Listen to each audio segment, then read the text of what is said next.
नमस्कार, स्वागत है आप सभी का डीडी न्यूज पर। आप देख रहे हैं मिड डे प्राइम। मैं हूं ऋतु वर्मा। अगले 1 घंटे में हम बात करेंगे देश भर की बड़ी खबरों की।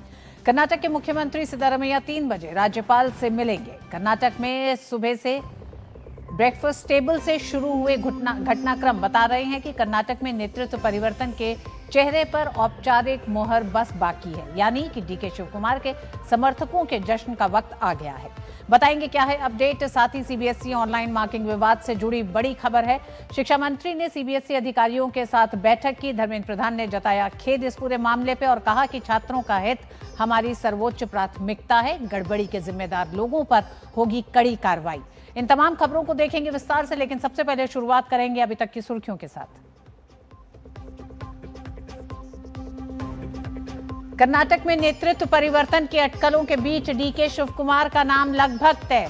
दोपहर 3 बजे राज्यपाल से मिलेंगे सीएम सिद्धारमैया। सीबीएसई बोर्ड पूर्व मूल्यांकन पर छिड़े विवाद पर शिक्षा मंत्री की दो टूक।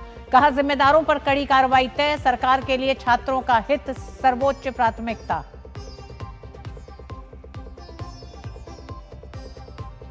तुषार शर्मा मामले में एक्शन में सीबीआई। गिरिबाला सिंह के घर पहुंची सीबीआई की टीम। मध्य प्रदेश हाईकोर्ट पहले ही रद्द कर चुका है अग्रिम जमानत। हो सकती है गिरफ्तारी।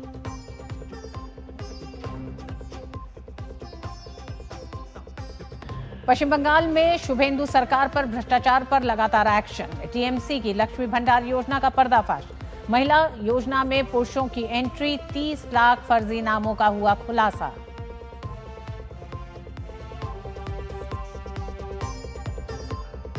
ईद उल अजहा पर देश भर की मस्जिदों और ईदगाहों में उमड़े नमाजी। प्रधानमंत्री नरेंद्र मोदी ने दी शुभकामनाएं। दिल्ली से बंगाल तक बदली नमाज की व्यवस्था को लोगों ने खुले दिल से सराहा।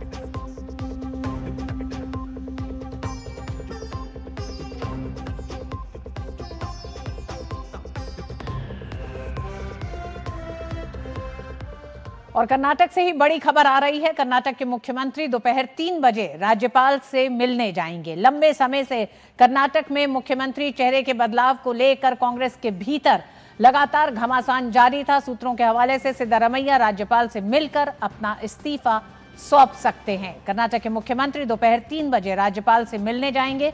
सूत्रों के हवाले से यह खबर आ रही है कि मुख्यमंत्री सिद्धारमैया अपना इस्तीफा सौंपेंगे राज्यपाल को।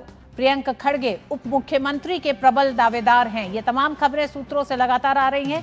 डीके शिव कुमार को अगला सीएम बनाया जाएगा। शुक्रवार को विधायक दल की बैठक होगी और उसमें चुना जाएगा डीके शिव कुमार को कर्नाटक के नए मुख्यमंत्री के रूप में।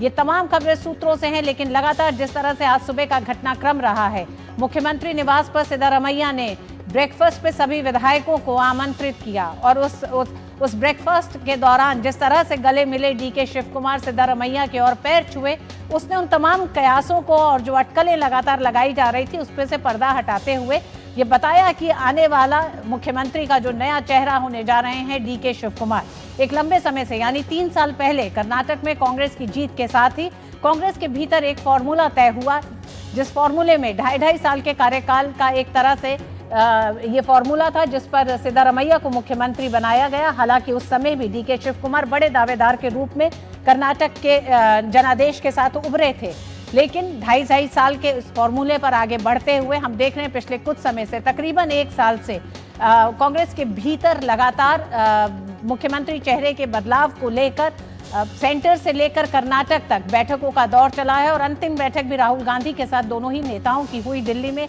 डीके शिव कुमार और सिद्धारमैया की। और आज जिस तरह से सुबह से ब्रेकफास्ट टेबल से जो एक तरह से घटनाक्रम शुरुआत हुई है, उसने ये तय कर दिया है कि अब और कुछ ही वक्त बाकी है, कर्नाटक में मुख्यमंत्री का चेहरा बदला जाएगा। सुबह ब्रेकफास्ट टेबल पे विधायकों से मुलाकात के साथ डीके शिव कुमार का सिद्धारमैया के पैर छूने, गले मिलना, ये तमाम वो जेस्चर हैं जो बताते हैं कि सिद्धारमैया अंततः मान गए डीके शिव कुमार के मुख्यमंत्री के पद संभालने के इस फॉर्मूले को लेकर अब आगे बढ़ने जा रहे हैं।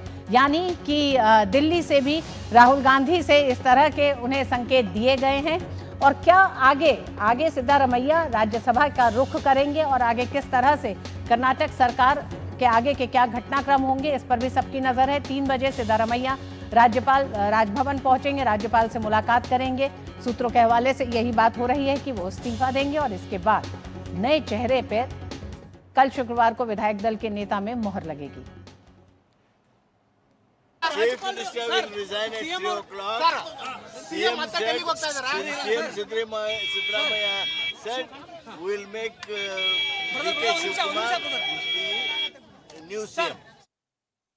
कर्नाटक में मुख्यमंत्री पद को लेकर चल रही खींचतान के बीच कर्नाटक बीजेपी अध्यक्ष BY विजयेंद्र ने राज्य में कांग्रेस पर निशाना साधा है। उन्होंने कहा कि 3 साल के कांग्रेस सरकार के कार्यकाल की वजह से जो वित्तीय संकट पैदा हुआ है उसे कोई भी मुख्यमंत्री सुलझा नहीं पाएगा। समाज का हर वर्ग कांग्रेस सरकार से नाराज है। कर्नाटक की जनता के हित में बेहतर यही होगा कि विधानसभा भंग कर दी जाए। Financial crisis that has been created because of the 3 years Congress government's tenure. I don't think any chief minister would be able to address this issue.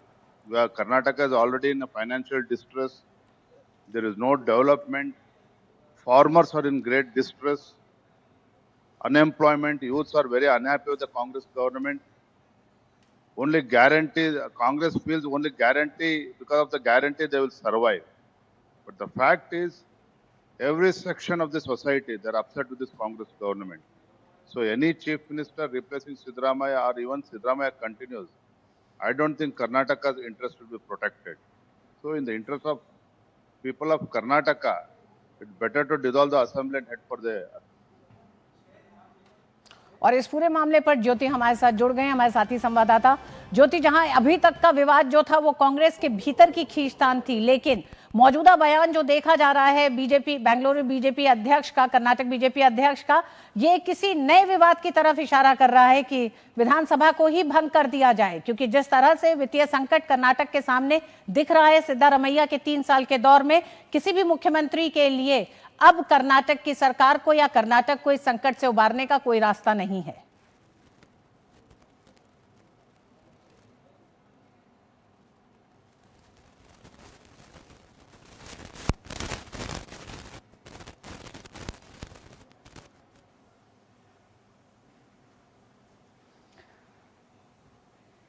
ज्योति, आपकी आवाज हमें नहीं आ रही है, हम चाहेंगे कि उसको आप दुरुस्त कर लें, लेकिन हम लगातार बता रहे हैं अपने दर्शकों को भी 3 बजे सिद्धारमैया राज्यपाल से मुलाकात करेंगे। राज्यपाल से मुलाकात करने में यह माना जा रहा है कि सिद्धारमैया अपना इस्तीफा सौंप सकते हैं। डीके शिवकुमार दूसरे एक तरह से नए मुख्यमंत्री कर्नाटक के हो सकते हैं। कांग्रेस के भीतर लंबे समय से ये खींचतान चली आ रही थी, जो कि अब अपने निर्णायक एक तरह से पड़ाव पे पहुंच रही है, जिसमें डीके शिवकुमार को कल विधायक दल की नेता की बैठक में उन्हें नेता चुना जाएगा। ज्योति हमारे साथ बनी हुई हैं। ज्योति, 3 बजे सिद्धारमैया राज्यपाल से मुलाकात का समय मिला है। सूत्रों के हवाले से लगातार यही बात हो रही है कि सिद्धारमैया अपना इस्तीफा देंगे और डीके शिवकुमार नए मुख्यमंत्री कर्नाटक के होंगे, जिस पर कि अब सिद्धारमैया तैयार हो गए।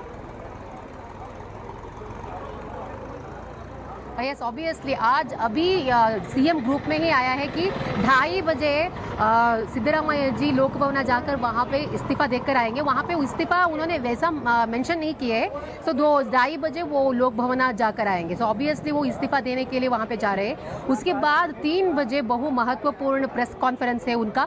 सो उस प्रेस कॉन्फ्रेंस में क्या क्या विषय का चर्चा होगी, मतलब क्या हुआ था दिल्ली की जो मीटिंग या आगे का क्या होगा, सीएलपी मीटिंग कब होगा, इन सब सारे चीज़ों के बारे में सिद्धारमैया जी बताने वाले। जैसे आपने कहा, जो BY विजेंद्र ने या भाजपा के विधायक बहुत दिनों से यही कह रहे हैं, कोई भी आ जाए सीएम के जो पोस्ट में, मुख्यमंत्री के पद में सिद्धारमैया ही हो या कोई और आ जाए, यहाँ पे करप्शन ही बढ़ जाता है तो लोगों की हित ये लोग नहीं देखते हैं।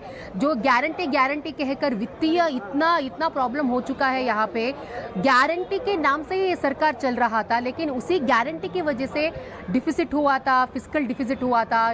इसके बारे में बहुत रिपोर्ट भी आ चुका है। तो अभी एक पूरा जो सरकार है अभी इस्तीफा के बाद डिसॉल्व हो जाएगा, कैबिनेट मिनिस्टर सब डिसॉल्व हो जाएंगे। उसके बाद डीके शिवकुमार के आगे आसानी से नहीं है कि उनकी रास्ता, तो ये कि डीके शिवकुमार सब लोगों को एक ही इकट्ठे लेकर जाएंगे, एकजुट लेकर जाएंगे, क्योंकि वो हमेशा कहीं पे भी उनका जो गुस्सा है, उनका जो असंतुष्ट है, वो कहीं पे भी नजर नहीं आया, कहीं पे भी दिखाया नहीं उन्होंने। जो भी है हाईकमांड जैसे कहे कहेंगे, आला कमान जैसे कहेंगे, हम वैसे ही करेंगे। अभी ये देखना है ऋतु जी, अभी गवर्नर नहीं है लोक भवन में, कब गवर्नर लौटेंगे और कब वो इस्तीफा को अंगीकार करेंगे। उसके बाद सीएलपी मीटिंग होगा या उसके पहले सीएलपी मीटिंग होगा, उस चीज़ों में हमें थोड़ा क्लैरिटी अभी भी चाहिए, क्योंकि राज्यपाल जी ऐसे ही उनका जो इस्तीफा है अंगीकार नहीं करते। वो सिद्धरामैया जी से कारण पूछेंगे, क्यों आप इस्तीफा दे रहे हैं, क्या रीज़न है, ये सब ग्राउंड पे रीज़न पूछकर अगर उनको सही लगा तो वो इस्तीफा अंगीकार करेंगे। तो उसके बाद भी सीएलपी मीटिंग हो सकता है। उसके बाद सुनने में आ रहा है कि जून 1 को डीके शिव कुमार मुख्यमंत्री बनकर पद ग्रहण करेंगे। ज्योति, जिन बातों को आप कह रही हैं कि राज्यपाल अभी मौजूद नहीं है और राज्यपाल सिद्धरामैया से उन तमाम कारणों पे भी बात करेंगे, लेकिन क्या डीके शिव कुमार के समर्थकों में अब खुशी की लहर है या अभी भी कुछ शंकाएं बाकी हैं? नहीं, अभी तो बहुत खुशी की लहर है। अभी डीके शिव कुमार जी के जो घर के सामने बैरिकेड सभी लगा हुए हैं, क्योंकि वहां तो मुख्यमंत्री सिद्धरामैया 3 बजे राज्यपाल से मुलाकात करेंगे। हालांकि खबर यह भी आ रही है कि राज्यपाल अभी राजभवन में मौजूद नहीं है। 3 बजे का समय मिला है सिद्धरामैया को राज्यपाल से मुलाकात करने का। इस मुलाकात में सिद्धरामैया अपना इस्तीफा सौंपेंगे और डीके शिव कुमार के समर्थकों में भी खुशी की लहर है। ये माना जा रहा है, सूत्रों जिस तरह से हमारी संवाददाता ज्योति बता रही थी कि 1 तारीख को डीके शिव कुमार मुख्यमंत्री पद की शपथ ले लेंगे। तो कांग्रेस में लंबे समय से चले आ रहे इस खींचतान का हल ढूंढ लिया गया है। डीके शिव कुमार को बतौर मुख्यमंत्री बनाने पर सिद्धरामैया सहमत दिखाई दे रहे हैं। ये मौजूदा घटनाक्रमों के लिहाज से ये माना जा रहा है। जिस तरह से आज सुबह ब्रेकफास्ट किया विधायकों के साथ, डीके शिव कुमार से मुलाकात, उनका सिद्धरामैया से आशीर्वाद लेना, ये तमाम एक तरह से घटनाक्रम बताता है कि सिद्धरामैया अब तैयार हैं डीके शिव कुमार के मुख्यमंत्री के पद ग्रहण करने के लिए। ज्योति, इस समय जो मौजूदा जो हलचल है वो भी हम आपसे जानना चाहेंगे और क्या अपडेट है, क्योंकि कांग्रेस बीजेपी कर्नाटक अध्यक्ष का जो बयान है वो और क्या बताता है, क्या कहता है इस समय मौजूदा हालत, जो राजनीतिक घटनाक्रम बदल रहे हैं उसके लिहाज से? और जो भाजपा राज्याध्यक्ष विजयेंद्र की अगर बयान देखे तो विजयेंद्र हो या आर अशोक हो, वो ही कहते हैं कोई भी आ जाए, जो राज्य की जो स्थिति है 3 साल से गारंटी की वजह से वित्तीय ये हुआ, डिफिसिट हुआ है, फिजिकल डिफिसिट हुआ है। सो गारंटी, ये शक्ति योजना हो या युवा निधि हो या गृहलक्ष्मी हो, गृह ज्योति हो, सब जो स्कीम्स है वो कहते हैं कि उससे लाभ मिला है लोगों को, फलानुभवी लोगों को, लेकिन इसी के वजह से बहुत विधायकों को उनको जो फंड्स एलोकेशन था वो नहीं मिला है। तो जो विधायक ही ऑफ द कैमरा वो बता रहे थे कि हमें फंड्स नहीं मिल रहा है, एलोकेशन ठीक से नहीं हो रहा है, इसलिए डेवलपमेंट प्रोजेक्ट है वो अटकी हुई है। हम अगर बेंगलुरु के बारे में बात करें तो यहाँ पे पॉटहोल्स प्रॉब्लम जो है, इतने गड्ढे हैं, ये इंटरनेशनल लेवल तक बहुत चर्चा में आया था। इसी विचार को लेकर बहुत लोग, एंटरप्रेन्योर से लेकर किरण मजूमदार शाह हो या बड़े बड़े लोग इस पे ट्वीट भी किए थे। मतलब जो इंफ्रास्ट्रक्चर है उसको भी देखना चाहिए। गारंटी की वजह से सब कुछ हुआ है, गारंटी की वजह से ही हुआ है, यही लेकर नहीं बैठना है। तो अभी डीके शिव कुमार के लिए भी आगे बहुत चुनौती है। सो कैबिनेट मिनिस्टर्स के साथ साथ सब लोगों को एक तरफ से लेकर जाना है, एक झूठ लेकर जाना है उन्हें। उसके साथ साथ जो डेवलपमेंट प्रोजेक्ट है, कल जैसे आपको पता होगा सीएम सिद्धरामैया जी ने वो जाति गणति का अप्रूवल भी दे चुके हैं। इसी का विरोध करते आए हैं डीके शिव कुमार। तो बहुत आसान नहीं है, लेकिन डीके शिव कुमार कॉन्फिडेंट दिखाई दे रहे हैं। जो कोई भी है, जो सीएम सिद्धरामैया जी के जो सपोर्टर्स है, उनके जो कैबिनेट मिनिस्टर्स थे, उनको भी विश्वास में लेकर वो जाने की प्रयास करेंगे। जब भी दिल्ली जाते थे, दिल्ली के दौरे करते थे, डीके शिव कुमार हो या डीके सुरेश हो, वो हाईकमांड के आगे यही एक रिक्वेस्ट रखते थे कि आपको अगर सीएम की बदलाव की जो पावर शेयरिंग की एग्रीमेंट के बारे में अगर रिमाइंड करना है, तो पावर शेयरिंग होना है तो मुख्यमंत्री की जो पद है हमें ही मिलना चाहिए। तो वैसे ही अभी आला कमान ने उनका जो वादा है, डीके सुरेश हमेशा वही बातें करते रहते थे, वादा निभाना चाहिए, वादा निभाना चाहिए।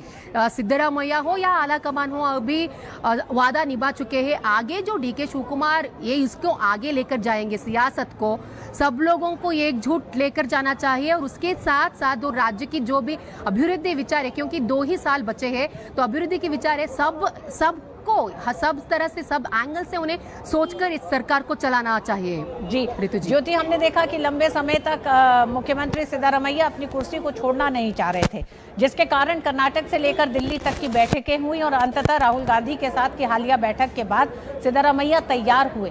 तो क्या कोई बार्गेनिंग हुई है? सिद्धरामैया अब मुख्यमंत्री पद को छोड़ने के साथ किस तरह का एक तरह से उन्हें कॉम्पनसेशन दिया जाएगा? ये सुनने में ये भी आ रहा है, ये सब जो हम कह रहे हैं कि स्पेकुलेशन है, अभी भी कंफर्मेटिव ये नहीं है। जब मैराथन मीटिंग हुआ था मंगलवार 6 घंटों तक, उस वक्त जो आला कमान राहुल गांधी, केसी वेणुगोपाल और रणदीप सुरजेवाला ने कहा है कि आपने राज्य राजकारण के लिए बहुत दिए हैं, 8 सालों से आप इस पद पर है, कांग्रेस की मुख्यमंत्री भी बन चुके हैं, विरोध पक्ष की नायक भी बन चुके हैं, फिनेंस मिनिस्टर भी बन चुके हैं, हमारे कांग्रेस के लिए एक अच्छे दिशा दिए है आपने और एक मास लीडर है। उस तरीके से अभी सुनने में आया है कि राज्यसभा की जो 4 स्थान है वो वेकेट हो रहा है कर्नाटका से, सो उसमें एक स्थान सिद्धरामैया को देने की एक ऑफर भी हाईकमान के तरफ से आया है। हालांकि इस ऑफर को उन्होंने रिफ्यूज किया है, ये भी सुनने में आ रहा है। उसके साथ साथ जो और थोड़ी स्पेकुलेशन ये है कि जो डीसीएम के पोस्ट है, जब सिद्धरामैया जी मुख्यमंत्री थे तब डीके शिवकुमार किसी भी ऑल्टरनेटिव डीसीएम पोस्ट का क्रिएट करने का चांस ही नहीं दिए थे, लेकिन अभी सीएम सिद्धरामैया किंग मेकर जैसे वो पीछे बैठकर सरकार को चलाना जा रहे हैं, क्योंकि सुनने में ये आ रहा है कि 3 हो या 4 उप मुख्यमंत्री पद का सृष्टि होगा। उसमें सीएम सिद्धरामैया की जो आप थे जमीर अहमद और एमबी पाटिल, वो ही उस पद को लेंगे। हालांकि ये कंफर्म नहीं है, स्पेकुलेशन है। उसके साथ साथ केपीसीसी अध्यक्ष का जो पद है, वो जो पद है वो सतीश जारकिहोली बहुत लॉयल है सिद्धरामैया के तरफ। सो यहाँ पे हम देख सकते हैं सिद्धरामैया सरकार के कोई भी कॉन्स्टिट्यूशनल पोजीशन में ना रहकर भी सरकार को कैसे चलाना है, क्योंकि इतने आसानी से वो नहीं छोड़ेंगे। इतने 2.5 साल की जो एग्रीमेंट वो बहुत पहले ही पावर शिफ्ट कर सकते थे अगर चाहे तो। नवंबर से ही ये मामला चल रहा है, तो उन्होंने उस वक्त नहीं दिया। तो शायद हाईकमान के साथ, आला कमान के साथ कुछ ना कुछ बार्गेनिंग होगी उसमें। बिल्कुल ज्योति, भले ही चेहरे का परिवर्तन जरूर होने जा रहा है मुख्यमंत्री के चेहरे का। डीके शिवकुमार मुख्यमंत्री बनेंगे जिस तरह से लगातार घटनाक्रम बता रहे हैं, लेकिन डीके शिवकुमार के लिए भी राह बड़ी आसान नहीं लगती है, जिस तरह का विवाद सिद्धरामैया और डीके शिवकुमार में रहा है लंबे समय से। बहुत बहुत धन्यवाद ज्योति इस पूरी जानकारी के लिए अभी तक। और मिड डे प्राइम में वक्त एक छोटे से ब्रेक का है, आप देखते रहिए डीडी न्यूज। लोन मिलेगा या नहीं ये आपके क्रेडिट स्कोर पर डिपेंड करता है, इसलिए आज ही पैसाबाजार.com पर अपना क्रेडिट स्कोर चेक करें फ्री में, वो भी 4 क्रेडिट ब्यूरो से। लोन की जरूरत पड़ेगी तो काम आएगा। और देश भर में ईद उल अजहा का त्योहार पूरे हर्षोल्लास के साथ मनाया जा रहा है। आप एक साथ 5 जगह की तस्वीरें देख सकते हैं। आइए दिखाते हैं आपको कोलकाता के ब्रिगेड परेड ग्राउंड की तस्वीरें, वहीं जम्मू कश्मीर के रामबन में, पटना के गांधी मैदान की ये तस्वीरें हैं, और कोयम्बटूर में पूरे अकीदत के साथ लोगों ने नमाज अदा की और एक दूसरे को ईद की मुबारकबाद दी।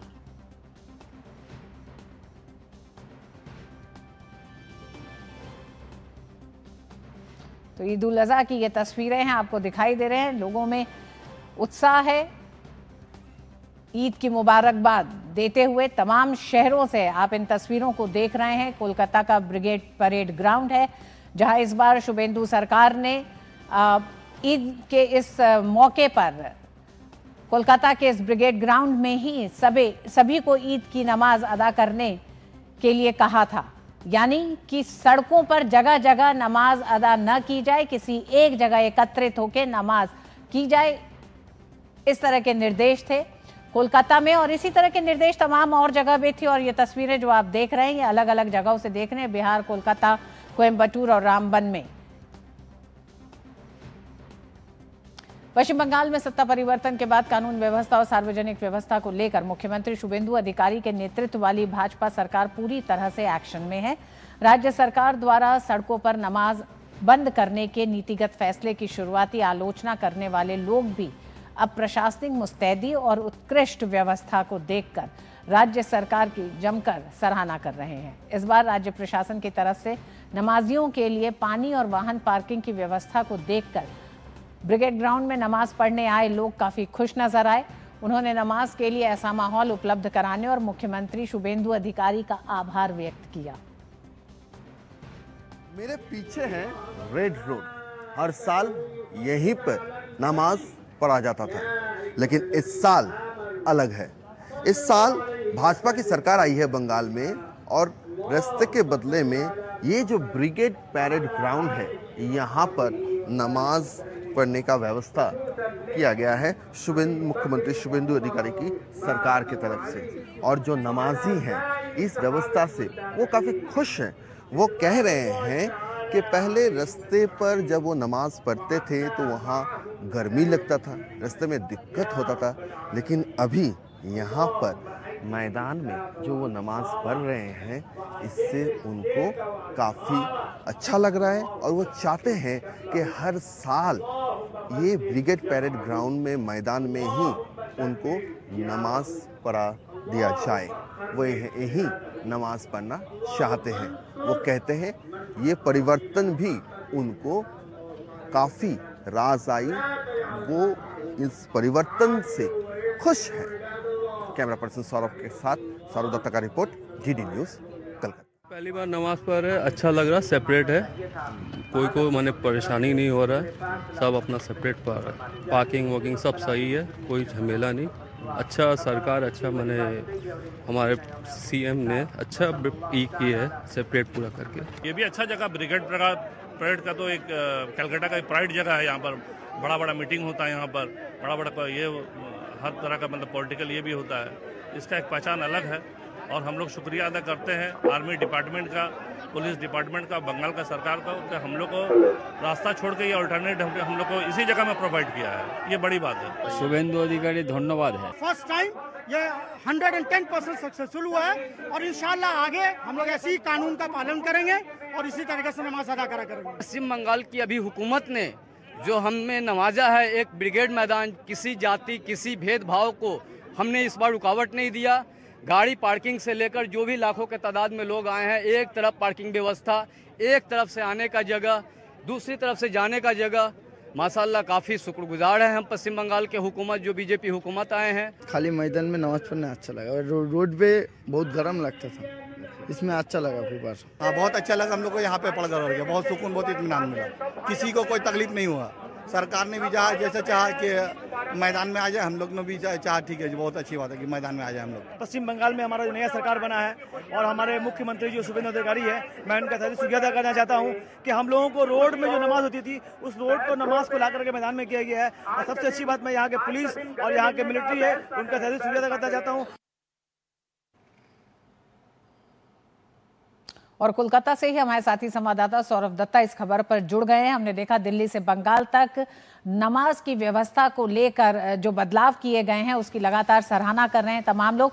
सौरभ, हमने सुना कि किस तरह से तमाम नमाजी इस बात का जिक्र कर रहे हैं कि शुभेंदु अधिकारी के मुख्यमंत्री बनने के बाद जिस तरह की नमाजियों के लिए व्यवस्था की गई है, कईयों ने तो यहाँ तक कहा कि सड़क पे इस गर्मी में नमाज पढ़ने से उन्हें एक तरह से निजात मिली है और ब्रिगेड ग्राउंड जिस तरह से मुहैया कराया गया नमाजियों के लिए, इसका शुक्रिया अदा कर रहे थे। सौरभ, हम आपसे बात करेंगे, लेकिन उससे पहले हम अपने दर्शकों को बता दें, लोकसभा अध्यक्ष ओम बिरला विधान चेतना और ऐतिहासिक केंद्रीय विधानसभा कार्यवाही के 89वें संकलनों का लोकार्पण कर रहे हैं। हमारे महापुरुषों ने आजादी की लड़ाई लड़ने का शंखवाद किया और जिस कक्ष ने समय समय पर देश के अंदर लाए गए कानूनों के बारे में तर्क तथ्यात्मक संवाद चर्चा के माध्यम से उस समय होने वाले जुल्म अत्याचार के कानून के खिलाफ लड़ाई लड़ी, उस सभी जीवंत दस्तावेजों को आज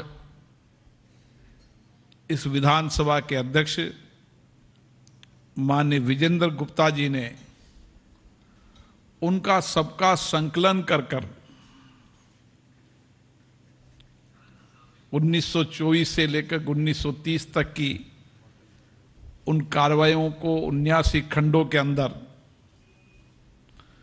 देश की आने वाली पीढ़ी,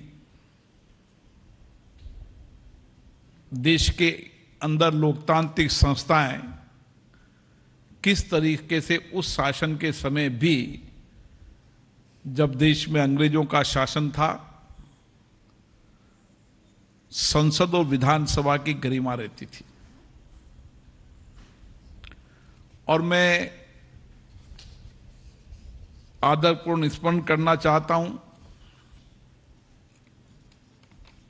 केंद्रीय विधान परिषद के प्रथम अध्यक्ष डॉक्टर विट्ठल भाई पटेल जी को, जिन्होंने सदन की गरिमा, उसकी निष्पक्षता, स्पीकर ऑफिस की मर्यादा को बनाए रखने के लिए समय समय पर उस समय के शासन को भी संदेश देने का काम किया। और इसीलिए विट्ठल भाई पटेल जी ने जो नींव संसद के अंदर लोकप्रिय प्रक्रियाओं की डाली, नियमों प्रक्रियाओं की डाली, आज भी केंद्र और राज्य की विधानसभाओं के लिए वो मार्गदर्शन का काम करती है।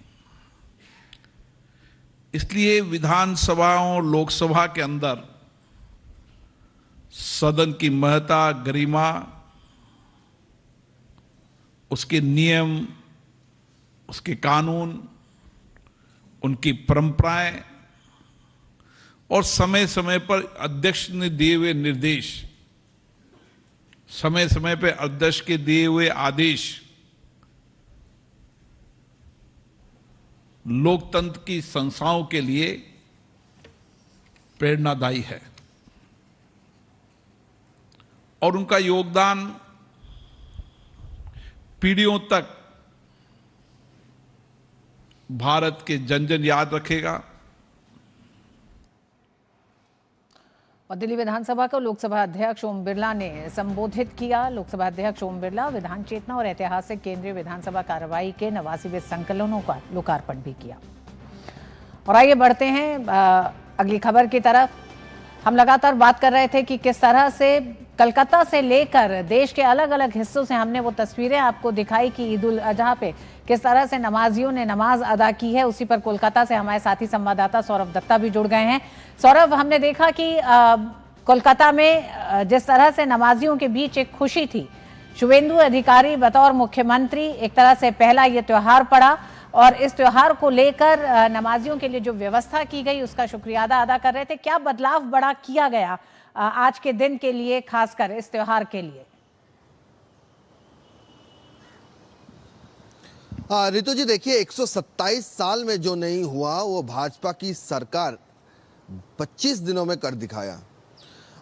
क्योंकि 127 साल से रेड रोड पे नमाज पढ़ा जाता था। रेड रोड पे नमाज जब पढ़ा जाता था तो ममता बनर्जी की शासनकाल में वहाँ से ट्रैफिक जो है पूरी तरह से ट्रैफिक ब्लॉक होता था। वहाँ से कोई गाड़ी आता जाता नहीं था क्योंकि वीवीआईपी था। सीएम खुद ममता बनर्जी खुद वहाँ जाती थी, जब वो सीएम थी वहाँ खुद जाती थी। और नमाजी रास्ते के ऊपर दोनों छोर पर जैसे नमाज पढ़ते थे तो इसलिए गाड़ी सब घुमा दिया जाता था। इससे क्या होता है, इससे शहर के जो वासी है उनको काफ़ी सारे दिक्कत होती थी। और सिर्फ रेड रोड का सवाल ये नहीं है, रेड रोड जितने भी तोपशिया, मेटिया बुरुज, गार्डन रीच, राजा बाजार, ये जितने भी सारे इलाके हैं सब जगह पर रोड के ऊपर नमाज पढ़ा जाता था। तो एक तरफ से जो आम आदमी है उनको दिक्कत होता था क्योंकि उनको आने जाने में तकलीफ होता था। तो भाजपा की सरकार जब आई तो भाजपा की सरकार आते ही कहा कि ट्रैफिक मैनेजमेंट के लिए, रूट मैनेजमेंट के लिए आपको जब सब जैसे कानून व्यवस्था मानकर चलते हैं, ट्रैफिक का कानून व्यवस्था मानकर चलते हैं, आपको भी चलना पड़ेगा। रोड के ऊपर कोई नमाज नहीं होगा, रोड के ऊपर कोई नमाज नहीं होगा, ये सबको समझाया गया। मौलाना जो थे, इमाम जो थे, उनसे बातें की गई और रेड रोड के नमाज, उस रेड रोड के नमाज को ब्रिगेड में लाया गया।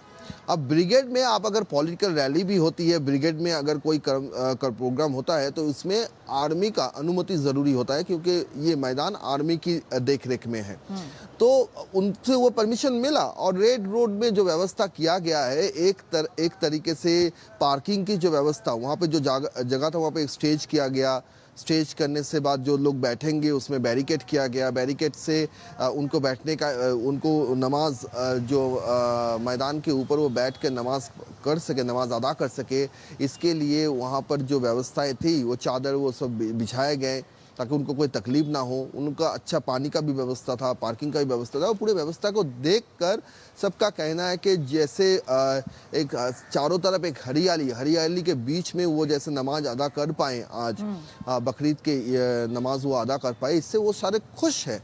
और जो पहले जो रास्ते पर बैठते थे, अभी जो रास्ता है, अब गर्मी का महीना है तो इस गर्मी में सुबह से ही धूप काफ़ी तेज़ होता है। तो धूप तेज़ होने से क्या होता है, धूप तेज़ होने से अगर वो रास्ते पर बैठते हैं तो काफ़ी तकलीफ होता है। आधा घंटा का नमाज है, इतने देर तक बच्चे को, बूढ़े को उस तरह से रास्ते पर बैठना, उनको गर्मी लगता था, लेकिन फिर भी वो रेड रोड में नमाज पढ़ते थे। उसी को जब अब मैदान में शिफ्ट किया गया है तो उनको आराम मिला। वहाँ पर अच्छी हवाएं चल रही थी, चारों तरफ हरियाली थी, व्यवस्थाएं थी, किसी को कोई दिक्कत नहीं हुआ, वो भी अपने नमाज अदा कर पाए। तो ये सारी बातें को देखकर वो शुभेंदु अधिकारी की सरकार को वो दुआ दे रहे थे कि ये सरकार अच्छा हो, उनका अच्छा हो। भाजपा सरकार को दुआ दे रहे थे। तो कहीं ना कहीं जाके ये भी इससे पता चलता कि अगर आप तुष्टीकरण की राजनीति नहीं करोगे, अगर आप कानून का शासन लागू करोगे तो हर कोई उसको मानकर चलेगा, इसमें कोई दिक्कत नहीं होगा। जैसे हर समुदाय मानकर चलता है तो हर कोई मानकर चलेगा, इसमें कोई दिक्कत नहीं है। और आज जो खुशी की झलक उनके चेहरों पे देखा गया, वो वही कहीं ना कहीं दर्शाता है कि अगर आप कानून की शासन और पूरी बात को अगर ठीक से तरह से समझा पाओ तो होता है। अगर आप चाहो, अगर सौरभ क्या इसको इस तरह से देखने की जरूरत है कि मुसलमानों ने ईद उल अजहा की नमाज को ब्रिगेड ग्राउंड में सहर्ष इस बदलाव को स्वीकार किया। इसका मतलब कि जो नेतृत्व है ये उसकी जिम्मेदारी थी कि उस व्यवस्था को बनाए रखे। अगर अब ये नमाज सड़कों पर नहीं हो रही है तो उससे आवाजाही की सुविधा होगी। एक दूसरे पक्ष को जो सुविधाएं हैं उसको नजरअंदाज ममता बनर्जी एक लंबे समय तक करती आई हैं। तो इस बदलाव को एक तरह से दोनों हिस्सों में ही एक सकारात्मक बदलाव के तौर पर देखा जा रहा होगा। रितु जी, देखिए पहले जो होता था कि एक समुदाय को आप रास्ते के ऊपर नमाज अदा करने के लिए अनुमति दोगे और दूसरे समुदाय अगर देखेगा, दूसरा तीसरा चौथा समुदाय अगर देखेगा तो क्या होगा, एक भेदभाव का महल तैयार होगा। ये एक विभाजन का महल तैयार होगा। विभाजन आप कर रहे हो, आप एक समुदाय को स्पेशल जो आप सुविधाएं हैं वो देंगे तो दूसरे समुदाय, तीसरे समुदाय, चौथे समुदाय का गुस्सा होगा, उनके ऊपर वो खफा होंगे और उसी से भेदभाव बढ़ेगा, विभाजन बढ़ेगा। लेकिन अगर आप सबके लिए कानून को एक करते हो तो सब एक जैसे हैं, ये अगर आप समझा सको तो सभी समुदाय उसको मानकर चलेगा। ये बात आज स्पष्ट हो गया है। आप वोट बैंक की राजनीति के लिए अगर किसी समुदाय को विशेष सुविधाएं देंगे तो जो भेदभाव का महल तैयार होगा वो पिछले 4 मई से पहले बंगाल में देखा गया था, लेकिन 4 मई के बाद ये देखा जा रहा है कि हर एक शासन, अगर कानून का शासन होगा तो उसे हर समुदाय अपनाएगा। उसमें मुस्लिम भी अपनाएगा, हिंदू भी अपनाएगा, सिख भी अपनाएगा, बौद्ध भी अपनाएगा, सब कोई अपनाएगा। इसमें किसी को कोई बैन नहीं। आज ये फिर एक बार प्रमाण हो गया। जी बिल्कुल। और तमाम नमाजियों ने यह भी कहा कि इस गर्मी के इस मौसम में जिस तरह से ब्रिगेड ग्राउंड में शुभेंदु अधिकारी सरकार ने तमाम व्यवस्था की नमाजियों के लिए, पानी की, पार्किंग की और अन्य सुविधाएं, उसके लिए उन्होंने लगातार शुक्रिया अदा करा। बहुत बहुत धन्यवाद सौरभ पूरी जानकारी के लिए। और बंगाल में टीएमसी की लक्ष्मी भंडार योजना में घुसपैठियों का खुलासा हो रहा है। ममता बनर्जी के कार्यालय में सरकारी योजनाओं के लाभार्थी सूची में भी घुसपैठियों और फर्जी नाम सामने आ रहे हैं। इसका खुलासा खुद मुख्यमंत्री कर रहे हैं। लक्ष्मी भंडार योजना के 2 करोड़ 20 लाख लाभार्थियों में कम से कम 30 लाख फर्जी लाभार्थी होने का दावा है। आपको बता दें कि अन्नपूर्णा योजना के आवेदन प्रक्रिया के उद्घाटन के दौरान मुख्यमंत्री शुभेंदु अधिकारी ने चौंकाने वाली जानकारी उजागर की। आर्थिक रूप से कमजोर महिलाओं के लिए बनाई गई योजना की सूची में पुरुष लाभार्थियों के नाम भी पाए गए। ममता सरकार की महिलाओं की आर्थिक सशक्तिकरण योजना में मुर्शिदाबाद निवासी राकिबुल शेख का नाम मिलने का दावा। बुधवार को मुख्यमंत्री द्वारा ये जानकारी सार्वजनिक किए जाने के बाद पुलिस ने राकिबुल को हिरासत में लिया। लक्ष्मी भंडार के फर्जी लाभार्थी अन्नपूर्णा योजना में शामिल न हो सके, इसके लिए शुभेंदु सरकार सतर्क है। गुरुवार से बंगाल में भाजपा सरकार की पहली बड़ी सामाजिक योजना के लिए नामांकन प्रक्रिया शुरू हो रही है, जो 90 दिनों तक चलेगी। ऑफलाइन और ऑनलाइन फॉर्म भरने के साथ साथ घर घर जाकर भी जानकारी की जांच होगी। मुख्यमंत्री ने कहा कि यह सत्यापन प्रक्रिया राकिबुल शेख जैसे फर्जी लाभार्थियों की पहचान के लिए की जा रही है। मुख्यमंत्री का दावा है कि लक्ष्मी भंडार योजना में एसआईआर के दौरान मृत, फर्जी और गैर भारतीय लाभार्थियों की संख्या 30 लाख पाई गई है। আপনাদের একটা উদাহরণ দিই আমি। हमारी प्रारंभिक धारणा थी कि लक्ष्मी भंडार योजना के लाभार्थियों की सूची वेरीफाइड है, लेकिन हमारे पास बड़ी संख्या में शिकायतें आ रही हैं कि कई लोगों के नाम मतदाता सूची से हटा दिए गए हैं। स्थायी रूप से नाम हटाए जाने के बावजूद भी जिन्होंने ट्राइब्यूनल या CAA में आवेदन नहीं किया है, ऐसे करीब 30 लाख लोग लक्ष्मी भंडार योजना का पैसा प्राप्त कर रहे हैं। और पश्चिम बंगाल में मुख्यमंत्री शुभेंदु अधिकारी फुल एक्शन में हैं। अन्नपूर्णा योजना में फर्जी लाभार्थियों की पहचान करने के लिए सरकार ने वेरिफिकेशन की कार्रवाई शुरू कर दी है। घुसपैठियों और मृत लोगों के नाम योजना से हटाने के लिए ये कड़ी कार्रवाई की जा रही है। लिहाजा शुभेंदु सरकार की ओर से 11 पन्नों का आवेदन फॉर्म जारी किया गया है। आवेदन के लिए जमीन के कागज, आधार, पैन और बैंक दस्तावेज देना अनिवार्य है। फॉर्म में परिवार के मुखिया का नाम, जन्म तिथि, पता और आधार नंबर भरना होगा। इतना ही नहीं, आधार से लिंक मोबाइल नंबर भी देना जरूरी है। साथ ही साथ परिवार के सभी सदस्यों की पूरी जानकारी दर्ज करनी होगी। फॉर्म में आवेदक और परिवार के बाकी सदस्यों के रिश्ते का विवरण भी जरूरी है। हर वयस्क सदस्य का बैंक अकाउंट नंबर फॉर्म में दर्ज करना होगा।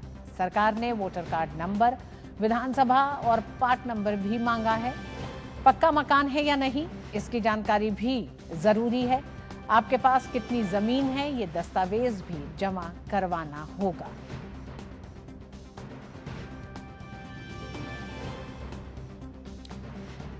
वहीं भोपाल में ट्विशा मौत मामले की जांच सीबीआई ने अपने हाथ में लेने के बाद तुरंत ही एक्शन में आ गई है। जांच को आगे बढ़ाते हुए सीबीआई की टीम आरोपी सास गिरिबाला सिंह के घर पहुंची। ट्विशा की सास गिरिबाला को सीबीआई की टीम गिरफ्तार कर सकती है। वहीं मध्य प्रदेश हाईकोर्ट ने बहुचर्चित पूर्व मॉडल और अभिनेत्री ट्विशा शर्मा संदिग्ध मौत मामले में उनकी सास और पूर्व जज गिरिबाला सिंह की अग्रिम जमानत रद्द कर दी है। बता दें कि भोपाल पुलिस ने ट्विशा शर्मा की मौत के 2 दिन बाद मामला दर्ज किया था। ट्विशा के परिजनों ने अपने बयान में आरोप लगाया है कि शादी में दिए गए दहेज से ससुराल पक्ष संतुष्ट नहीं था और उन्हें लगातार मानसिक रूप से प्रताड़ित किया जा रहा था। परिजनों ने घरेलू हिंसा और मानसिक उत्पीड़न के आरोप लगाते हुए कहा है कि इसी वजह से 33 वर्षीय ट्विशा को यह कदम उठाने पर मजबूर होना पड़ा।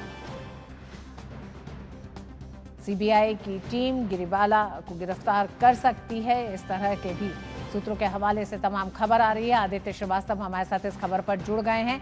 आदित्य, सीबीआई जांच कर रही है और ये जिस तरह की खबरें आ रही हैं कि गिरिबाला को गिरफ्तार भी सीबीआई कर सकती है, क्या अपडेट है इस पर? बिल्कुल ऋतु जी, 2.5 घंटे से ज्यादा का वक्त हो चुका है। गिरिबाला सिंह से पूछताछ चल रही है। दरअसल 2 टीम है सीबीआई की। जो एक तो टीम वो है जो वहाँ क्राइम सीन जो था, उस जगह पे जहाँ घटना हुई थी उस जगह का मुआयना कर रही है और वहां पे कुछ औजारों के साथ भी टीम वहां पहुंची है। और दूसरी टीम वो है जो गिरिबाला सिंह के साथ पूछताछ कर रही है। ऐसा हमारे सूत्र बता रहे हैं। वो इसलिए क्योंकि कल भी समर जो उनके पति थे त्विषा के, उनको लेकर भी सीबीआई की टीम वहां पहुंची थी उनके घर पे, और वहां पे क्राइम सीन पर दोबारा रिक्रिएशन की बात भी सामने आई थी। और वहां से कुछ सबूत, कुछ चीजें थी जिनको लेकर सीबीआई अपने दफ्तर भी पहुंची थी कल शाम, और उसके बाद वहां उसका पूरा निरीक्षण करने के बाद दोबारा आज सुबह वहां जब पहुंची तो गिरिबाला सिंह से उसी आधार पर जो है पूछताछ सीबीआई कर रही है। और उम्मीद यह है कि सीबीआई जो है वो गिरिबाला सिंह को गिरफ्तार कर सकती है, और गिरिबाला सिंह को गिरफ्तार करने के बाद कोर्ट पे उनको ले जाया जाएगा, और वहां जो है उनकी रिमांड सीबीआई जो है वो मांग सकती है। देखिए, गिरिबाला सिंह से सीबीआई इसलिए भी पूछताछ करना चाहती है क्योंकि गिरिबाला सिंह का नाम जो है ट्विषा के जो चैट्स हैं, व्हाट्सएप चैट्स जो थे उसमें भी आया, परिवारों की तरफ से भी जो आरोप लगाए गए उसमें भी गिरिबाला सिंह का नामजद आरोप लगाए गए हैं, और कई पुराने परिवार की तरफ से जो बातें थी वो भी सीबीआई को बताई गई है पत्र में। तो ऐसे में सीबीआई चाहती है कि इंट्रोगेशन उनका हो, लिहाजा उनकी रिमांड बहुत जरूरी है। और लेकिन उसके लिए सीबीआई को भी कुछ पुख्ता चीजें चाहिए हैं, जिसके लिए वो गिरिबाला सिंह से पहले पूछताछ कर रही है, और पूछताछ करने के बाद जो है ऐसी पूरी संभावना है कि गिरिबाला सिंह की गिरफ्तारी जो है वो सीबीआई कर ले।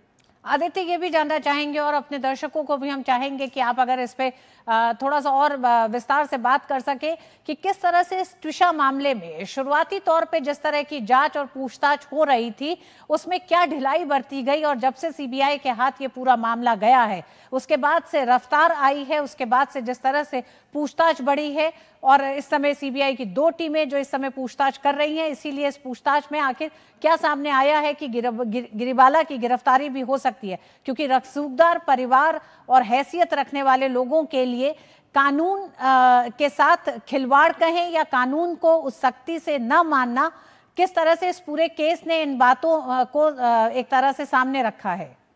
देखिए, बिल्कुल, चूंकि गिरिबाला सिंह जुडिशरी से जुड़ी हुई नहीं है, पहले रिटायर हो चुकी हैं, अब तो ऐसे में सुप्रीम कोर्ट ने भी स्वतः संज्ञान इसलिए भी लिया है ताकि एक देश में संदेश ऐसा जाए कि ऐसा नहीं है कि जुडिशरी से जुड़े हुए लोग जो हैं उनके प्रति कोई रहम बरती जाती है, इस तरह को।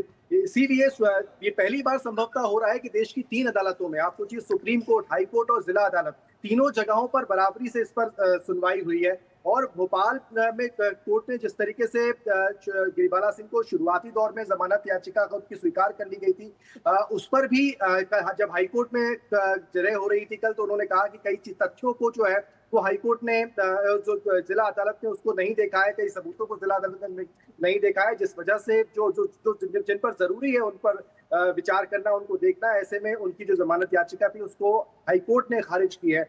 और देखिए, गिरिबाला सिंह जो है ना वो साइबर सीन एक्सपर्ट भी रही हैं।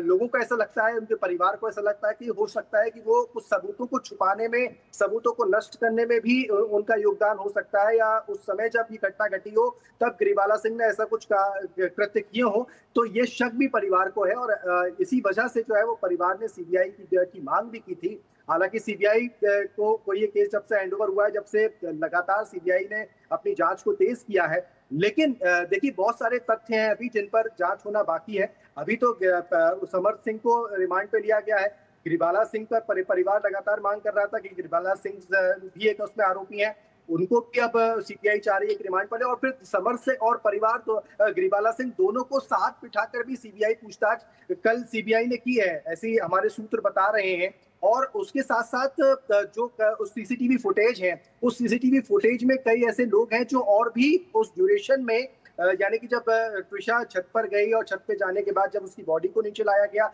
तो 20-25 मिनट का जो समय था, उस समय के बीच में जब उनके परिवार से फोन आया गिरिबाला के पास, उनकी मां ने फोन किया ट्विषा की, गिरिबाला ने उनको कहा कि शी इज नो मोर। उसके बाद वीडियो फुटेज बता रहे हैं कि वो सीपीआर उनको दिया जा रहा है, और फिर कुछ एक महिला जो है वो और सीढ़ियों पर चढ़ती हुई दिखाई। तो कई सारे तथ्य हैं जिनको कड़ियां जोड़ने का काम जो है वो सीबीआई करेगी, और उसके लिए उसको गिरिबाला सिंह को गिरफ्तार करना जरूरी होगा, गिरिबाला सिंह से पूछताछ करना बहुत जरूरी होगा। बिल्कुल आदित्य, इस पूरे मामले के कानूनी पहलू तमाम है, लेकिन इसका एक सामाजिक पहलू भी है।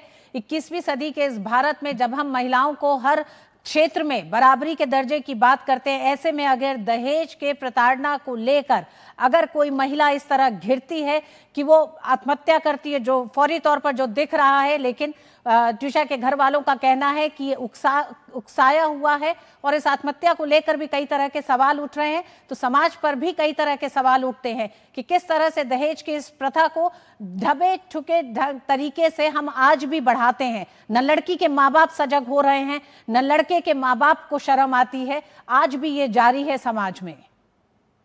बिल्कुल सही कह रहे हैं और यही तो कारण है कि सीबीआई जो सुप्रीम कोर्ट है उसने स्वतः संज्ञान लिया है। बहुत सारे तथ्य हैं, समाज को मैसेज जाना भी बहुत जरूरी है और जागरूकता भी बहुत जरूरी है। अगर इस तरह के केसेस अगर कहीं भी छुटपुट शुरुआत भी अगर हो रही है तो इनसे ये वो केसेस नजीर बने कि जिससे ऐसी कुछ महिलाएं, अगर ऐसी कोई लड़कियां हैं जो जिनके साथ अगर इस तरह के शोषण हो रहा है, इस तरह की चीजें अगर उनके साथ परिवार में घट रही है तो वो सामने आए और अपना इन सब चीजों का विरोध करें। और न्यायपालिका भी यही चाहती है और समाज की भी जिम्मेदारियां यहाँ पर बढ़ जाती है और यही वजह है कि तमाम जो सामाजिक संगठन है वो भी इस चीज को लेकर सक्रिय हुए हैं। भोपाल में जिला अदालत में भी अगर बात की जाए तो जब समर सिंह वहां पहुंचा तो वो गुस्सा भी लोगों का देखने को मिला कोर्ट के अंदर उनके खिलाफ। भले ही वो वकील रहे हों, भले ही उनकी माँ रिटायर्ड जज हों, लेकिन उसके बावजूद भी जो समाज का गुस्सा है वो तो दिखाई दे ही रहा है। और शायद मुझे लगता है कि सुप्रीम कोर्ट ने भी इसीलिए स्वतः संज्ञान लिया होगा कि समाज को एक बॉल्क मैसेज जाए कि अगर इस तरह की घटनाएं समाज में हो रही हैं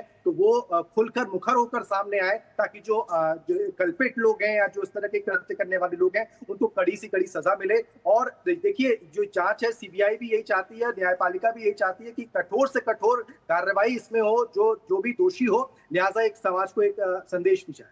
जी हाँ, बिल्कुल आदित्य। एक समय था जब दहेज को लेकर कई ऐसे मामले आते थे कि बहुओं को जला दिया गया है, मार दिया गया है। इस तरह की जो घटनाएं होती थी उनको देखते हुए बहुत से कड़े कानून बनाए गए हैं। उन कड़े कानूनों में बहुत शुरुआती तौर पर एक तरह से लड़कियों को, लड़कियों के घर वालों को संरक्षण दिया गया है। लेकिन आज भी ट्विशा शर्मा का ये पूरा मामला ये बताता है कि समाज में कड़े कानून और समाज में मानसिकता के बदलाव का हम बात तो जरूर करते हैं, दुहाई तो जरूर देते हैं, लेकिन वो बहुत ही भीतर से खोखले हैं। ये बहुत बड़ा संदेश लड़कियों के अभिभावकों के लिए भी है कि लड़कियों को आप संबल तो देते हैं, आप मजबूत बनाते हैं, आर्थिक रूप से मजबूत बनाते हैं, लेकिन मानसिकता वही रहती है कि लड़कियां आज भी अगर किसी तरह की कोई परेशानी है तो वो इस तरह के कदम उठाने के लिए मजबूर हो जाती हैं, बजाय कि कोई अपना कठोर कदम उठा के समाज में सम्मान के साथ चाहे अपने घर वापस जा सके या फिर आर्थिक रूप से मजबूत होकर जिंदगी को बिता सकें। देखिए बिल्कुल, अब यहाँ जिम्मेदारी समाज की बहुत ज्यादा बढ़ जाती है, समाज से ज्यादा अभिभावकों की मुझे लगता है। इसके लिए अभिभावकों को जिम्मेदार ठहराना चाहिए, अपनी सोच को बदलने की जरूरत है। उनको वो चीजें बतानी होंगी कि अगर इस तरह की चीजें, पहली बात तो कानून का ज्ञान भी उनके पास होना चाहिए कि अगर इस तरह तरीके की कुछ चीज हो तो उनके साथ कानून है, कई धाराएं हैं जो दोषियों पर सख्त कार्रवाई करेंगी और उनको इस चीज से छुटकारा दिलवाएंगी। उसके अलावा बच्चियों को भी माँ बाप की तरफ से ये पहले से ही सारी चीजों को लेकर जागरूक करने की आवश्यकता है, बताने की आवश्यकता है, घर में एक ऐसा माहौल बनाने की आवश्यकता है कि अगर इस तरह के आपको अगर कोई कठिनाई परेशानी होती है तो परिवार के साथ भी उसको साझा करें और परिवार के साथ साझा करना भी बहुत जरूरी है। देखिए अगर आप अपने माँ बाप के साथ, परिवार के साथ साझा नहीं करेंगे तो हो सकता है कि इस तरह की घटनाओं को आप छुपा जाएंगे। और बिल्कुल आदित्य, आप एकदम सही कह रहे हैं आदित्य। और सामाजिक बहिष्कार की जरूरत है। अगर शादी में, अगर तिलक में मांग की गई, क्योंकि ये तमाम बातें अब निकल के सामने आ रही हैं, जब ट्विशा के घर वालों का कहना है कि तिलक में गिरिबाला सिंह की तरफ से कुछ मांग की गई, कुछ लाख रुपयों की, तिलक पे अलग मांग की गई, सगाई पे अलग मांग की गई, विदाई पे अलग मांग की गई, और घर वाले उस मांग को पूरा भी करने हैं।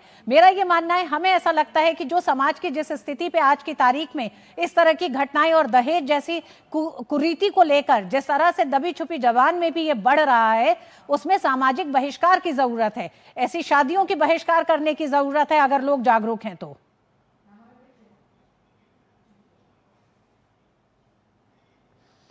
आदित्य से हमारा संपर्क टूट गया है, लेकिन ट्विशा शर्मा का यह पूरा मामला सिर्फ एक कानूनी मामला नहीं है। ट्विशा शर्मा के साथ जो हुआ उसको न्याय मिले, उसको न्याय दिलाया जाए। सीबीआई, सुप्रीम कोर्ट ने जिस तरह से स्वतः संज्ञान लेते हुए इस पूरे मामले को सीबीआई को सौंपा है। सीबीआई की 2 टीमें इस समय गिरिबाला सिंह के निवास पर मौजूद हैं। ये लगातार खबर आ रही है कि गिरिबाला सिंह को कभी भी सीबीआई गिरफ्तार कर सकती है। हाईकोर्ट ने गिरिबाला सिंह की अग्रिम जमानत को रद्द कर दिया था। ये दृश्य जो आप देख रहे हैं, ये गिरिबाला सिंह के घर के ही दृश्य हैं। इस समय सीबीआई की एक टीम अंदर मौजूद है जो लगातार गिरिबाला सिंह से पूछताछ कर रही है, क्योंकि हमने देखा जिस तरह से टिशा शर्मा ने भी जो सुसाइड नोट लिखा और वहां से लेकर टिशा शर्मा के घर वालों का भी लगातार जो कहना है वो तमाम उंगलियां गिरिबाला सिंह की तरफ ही उठ रही हैं। तमाम ऐसे बयान दिए गए हैं, तमाम उनके ऐसे वक्तव्यों को कोट किया जा रहा है जिसमें उन्होंने एक तरह से दहेज की मांग की है और उसके बाद प्रताड़ना की गई, ऐसा लगातार दावा किया जा रहा है टिशा शर्मा के घर वालों का। और यही वजह है कि इस समय सीबीआई गिरिबाला सिंह से इस समय पूछताछ कर रही है। कई ऐसे तथ्य भी सामने आए हैं जिन्हें लेकर गिरिबाला सिंह से इस समय पूछताछ जारी है। लेकिन ये मामला पूरा सिर्फ कानूनी ही नहीं, लेकिन सामाजिक मामला भी है। समाज को सोचने की जरूरत है कि इस तरह की लड़कियां जो पढ़ी लिखी एक तरह से सशक्त हैं, जागरूक हैं, आर्थिक रूप से मजबूत हैं, फिर इन लड़कियों को क्यों इस अंजाम पर उतरना पड़ता है। और आइए बढ़ते हैं कुछ और खबरों की तरफ। सीबीएसई रिवॉल्यूशन में सामने आई गड़बड़ियों री-एवोल्यूशन के सामने आई गड़बड़ियों के बाद नई दिल्ली में शिक्षा मंत्री धर्मेंद्र प्रधान ने सीबीएसई अधिकारियों के साथ बैठक की है। ये बैठक पुनः मूल्यांकन और सत्यापन प्रक्रिया के दौरान छात्रों को आ रही तकनीकी और भुगतान संबंधित दिक्कतों को दूर करने के लिए बुलाई गई थी। धर्मेंद्र प्रधान ने बताया कि सीबीएसई ने 12वीं कक्षा की परीक्षाओं के लिए पूर्व मूल्यांकन प्रक्रिया शुरू कर दी है, जिसमें करीब 17 लाख छात्र शामिल हुए हैं। उन्होंने बताया कि इसमें लगभग 98 लाख उत्तर पुस्तिकाओं के करीब 40 करोड़ पन्नों को स्कैन किया गया है। शिक्षा मंत्री ने कहा कि पहली बार सीबीएसई ने पारदर्शी और छात्र केंद्रित सुधारों के लिए एक डिजिटल मूल्यांकन प्रणाली शुरू की है, जिसके तहत अब छात्र अपनी स्कैन की गई उत्तर पुस्तिकाएं देख सकते हैं और अपने सवाल उठा सकते हैं। उन्होंने बताया कि अब तक करीब 4 लाख छात्र अपनी उत्तर पुस्तिकाएं देख चुके हैं। प्रधान ने बताया कि इस तकनीक की निगरानी के लिए आईआईटी कानपुर और आईआईटी मद्रास जैसी शीर्ष एजेंसियों को जोड़ा गया है। 17 लाख विद्यार्थी परीक्षा दिए थे, उनमें से हर एक की जो कॉपी उन्होंने आंसर किया है, इससे 98 लाख कॉपी पे उनकी उत्तर सुरक्षित है। 98 लाख कॉपी यानी एक एक कॉपी में 40 पेजेस है। लगभग 40 करोड़ स्कैन कॉपी, जिसके ऊपर पहली बार सीबीएसई ने एक इवैल्यूएशन प्रोसेस किया, ओएसएम उसको कहा। ओएसएम एक प्रोग्रेसिव इंस्ट्रूमेंट है। भारत में अनेक यूनिवर्सिटी, अनेक इंस्टीट्यूशन और दुनिया की अनेक इंस्टीट्यूशंस ओएसएम की ओर बढ़ रहे हैं। शिक्षा मंत्री ने सीबीएसई पूर्व मूल्यांकन में छात्रों को हुई परेशानी के लिए खेद प्रकट किया है, इसकी पूरी जिम्मेदारी ली है। उन्होंने कहा कि भविष्य में कोई गड़बड़ी ना हो, ये सुनिश्चित किया जाएगा और गड़बड़ी के लिए जिम्मेदार अधिकारियों पर भी सख्त कार्रवाई की जाएगी। हम लोग इसकी बच्चों को कोई और दिक्कत ना आए, जो दिक्कत आई है उसके लिए हम जिम्मेदारी लेते हैं, हम खेद प्रकट करते हैं। और मैं आपको आश्वस्त करता हूं, अगर कोई इंटेंशनल जिम्मेवार रहेगा, मैं सरकार की ओर से दायित्व लेकर रहा हूं, किसी को हम स्पेयर नहीं करेंगे। वो कितना भी बड़ा व्यक्ति हो, सीबीएसई के अंदर हो, सीबीएसई के बाहर हो या सरकार के अंदर हो, हम सारे व्यक्तियों को हम सब अकाउंटेबल है। डेमोक्रेसी में हम कुछ चीज़ों से हम भाग नहीं रहे, लेकिन हमें अपने बच्चों को, जो 17 लाख बच्चे परीक्षा दिए हैं, उनकी हितों की हमारी सर्वोपरि है। सीबीएसई की ऑनलाइन स्कैन कॉपी मैनेजमेंट प्रणाली यानी ओएसएम छात्रों के लिए काफी मददगार साबित हो रही है। सीबीएसई ने कहा है कि ओएसएम एक तकनीक आधारित सुधार पहल है, जिसका उद्देश्य परीक्षा प्रणाली को अधिक पारदर्शी और सुलभ बनाना है। सीबीएसई के मुताबिक 18,57,000 पंजीकृत उम्मीदवारों में से 4,06,000 छात्रों ने अपनी उत्तर पुस्तिकाओं की स्कैन की हुई कॉपियां प्राप्त करने के लिए आवेदन किया। ओएसएम के तहत अब तक कुल 98,66,000 उत्तर पुस्तिकाओं को स्कैन किया गया है, जबकि 11,38,000 उत्तर पुस्तिकाओं के लिए अनुरोध प्राप्त हुए हैं। इन आंकड़ों से ये संकेत मिलता है कि बड़ी संख्या में छात्र ओएसएम प्रक्रिया से संतुष्ट हैं। अफवाहों को रोकने और प्रणाली की सुरक्षा व्यवस्था को लेकर जागरूकता बढ़ाने के लिए बोर्ड ने अपने आधिकारिक सोशल मीडिया प्लेटफॉर्म एक्स पर @CBSE India 29 इंस्टाग्राम और फेसबुक के माध्यम से व्यापक संचार अभियान चलाया है। सीबीएसई ने छात्रों, अभिभावकों, शिक्षकों और मीडिया संस्थानों से अपील की है कि वो सोशल मीडिया पर प्रसारित अपुष्ट और सनसनीखेज दावों पर विश्वास न करें और केवल सीबीएसई की आधिकारिक वेबसाइट पर जारी सर्कुलरों और सूचनाओं को ही मान्यता दें। केंद्रीय गृह एवं सहकारिता मंत्री अमित शाह 2 दिवसीय गुजरात दौरे पर हैं। अपने दौरे के दौरान अमित शाह ने गांधीनगर में जेड़वा गांव में तालाब का लोकार्पण और विभिन्न विकास कार्यों का उद्घाटन किया। तालाब का निर्माण ऐसे किया गया है यहां की जनता को पूरे साल पानी से भरा हुआ हरा भरा तालाब मिल सके। केंद्रीय गृह मंत्री अमित शाह देश के सीमावर्ती इलाकों के बड़े दौरे पर हैं। वे 25 मई को राजस्थान में पाकिस्तान से लगी सरहद का दौरा कर चुके हैं। गुजरात दौरे पर गए केंद्रीय गृह एवं सहकारिता मंत्री अमित शाह ने गांधीनगर के कलोल में नवनिर्मित लाइब्रेरी का लोकार्पण किया। यहां लाइब्रेरी टोयोटा किर्लोस्कर के CSR फंड से बनाई गई है। इसका उद्देश्य स्थानीय छात्रों को गुणवत्तापूर्ण शिक्षा और पढ़ने के लिए एक शांत माहौल प्रदान करना है। साथ ही यहां टोयोटा किर्लोस्कर लिमिटेड एवं राज्य सरकार के बीच समझौता भी हुआ।